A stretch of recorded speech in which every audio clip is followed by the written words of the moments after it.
Hi, welcome back to my channel.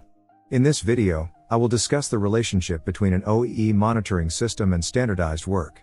First, let's review some OEE time terminology that we often hear when talking about OEE. The first is working time. Next is loading time, which is working time minus permissible stops or planned downtime. Then we have operation time, which is loading time after subtracting any unplanned downtime that occurs during operation.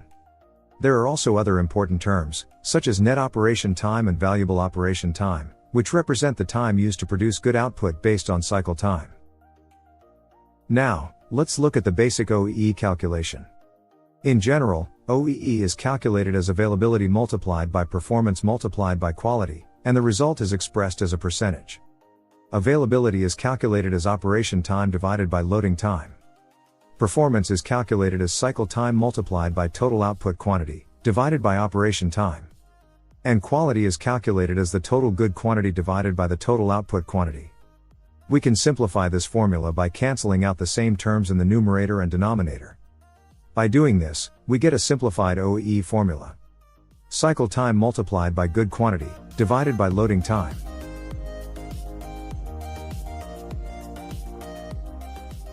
From this, we can conclude that cycle time multiplied by good quantity represents the valuable operation time.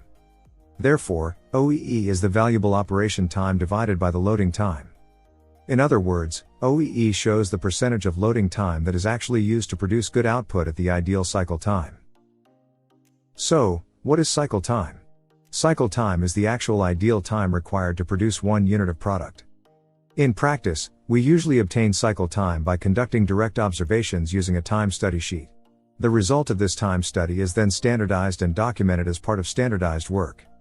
One of the key documents used is the Standardized Work Combination Table, which serves as the official cycle time reference for OEE calculations.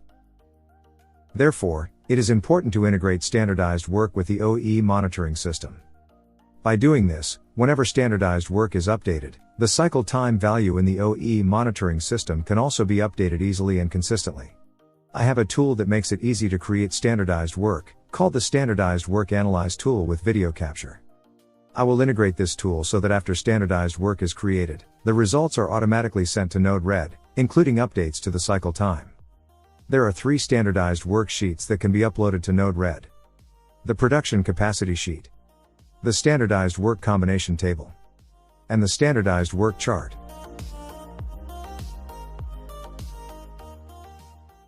This is an Excel VBA macro-based standardized work analyze tool that we can use to create standardized work easily. I have upgraded this tool so that after we create standardized work, such as the Standardized Work Combination Table, Production Capacity Sheet, and Standardized Work Chart, we can upload the results to Node-RED in the form of images and also store the records in a database. With this setup, in Node-RED we can review the standardized work for each product currently running on the machine. In addition to uploading each standardized work in image format, we can also update the cycle time based on the specific product or part for which the standard is created. This ensures that the cycle time used in the OEE monitoring system always matches the latest standardized work, making OEE calculations more accurate and consistent across different products.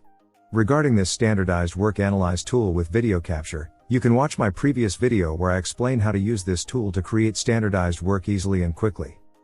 This tool is very useful as an analysis method for continuous improvement activities.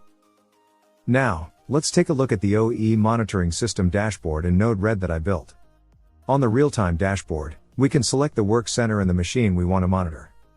By clicking the View Standardized Work button, we can see the standardized work documents for the product or part number that is currently running on that machine.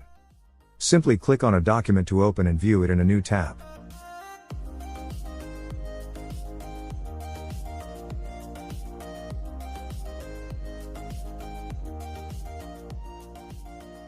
For each standardized work document, there can be multiple effective dates or update dates. We can select the desired effective date from the drop-down menu, allowing us to review and compare changes over time and clearly see what has been updated or improved.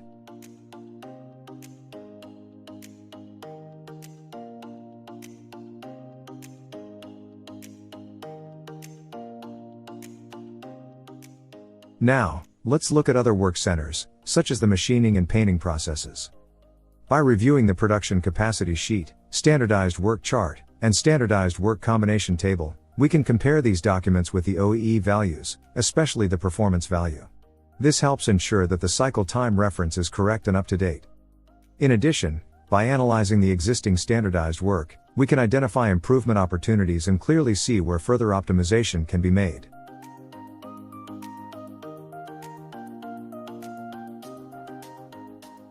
In addition to the real-time monitoring page, where we select the machine to be monitored, I also created a dedicated page to view the list of standardized work.